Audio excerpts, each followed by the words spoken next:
அடுத்ததாக பார்க்கக்கூடிய ராசி மிதுன ராசி. இடமாற்றம், வீடு மாற்றம், மனை மாற்றம், உத்தியோக மாற்றம், தொழில் மாற்றம்.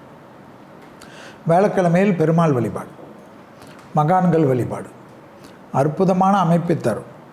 சுக்கிரன் கொஞ்சம் கெட்டிருக்கனால வெள்ளிக்கிழமை மதியம் 1 மணிலேருந்து 2 மணிக்குள் சாப்பாடும் எலுமிச்சை ஊறுகாயும் கொடுத்தீங்கன்னா கண்டிப்பாக அனாவசிய செலவுகள் வராது. இல்லைன்னா செலவு வரும், எதுக்கு வருதுன்னே தெரியாது, ரொம்ப வருத்தப்படுவீங்க. ஏன் இவ்வளோ செலவு வருதுன்னே யோசிப்பீங்க.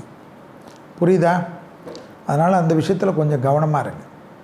தொழில் ரீதியாக அதிக அற்புதம் ஏற்படும், ஆச்சரியத்தக்க முன்னேற்றம் ஏற்படும். வியாபாரத்தில் இந்த சிக்கல் தீரும்.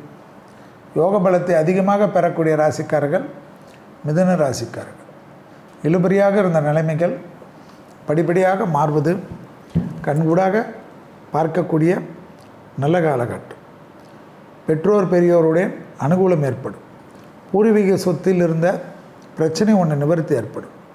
சுபகாரியங்கள் டக்குன்னு அதிகமாக நடக்கக்கூடிய ராசியில் மிதுனம் வரும். பிள்ளைகளுடைய படிப்பு, உத்தியோகம், தொழில், வியாபாரத்தில் அதிக அற்புதம் ஏற்படும்.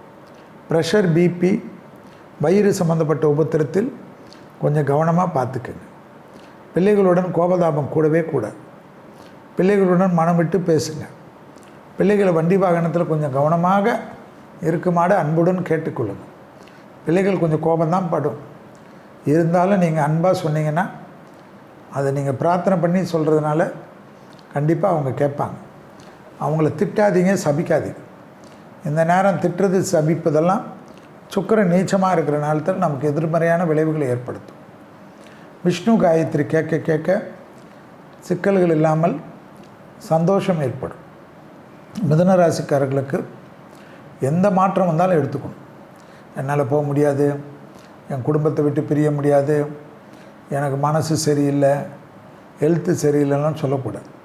கொஞ்சம் போங்க. அடுத்தது மார்ச் மாதத்துலேருந்து உங்களுக்கு ஏற்ற மாதிரி நல்லது நிச்சயமாக நடக்கும். அதிக பயணங்கள் மேற்கொள்ளக்கூடிய ராசி மிதுனம்.